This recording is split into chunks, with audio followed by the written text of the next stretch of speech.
Let's explore the islands of Camiguin. Camiguin is a small and peaceful island province of the Philippines.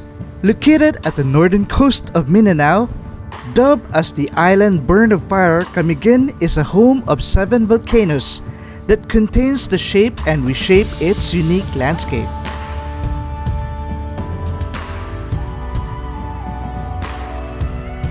Tara, samahan niyo ko, let's visit one of the iconic landmark of the island, the Old Church Ruins.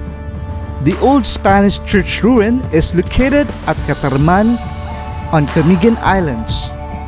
The old church was built sometimes in the 16th century during the Spanish era.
I hope you can join us in our next adventure and book your vacation at MJ's Travel and Tours and Transportation Services.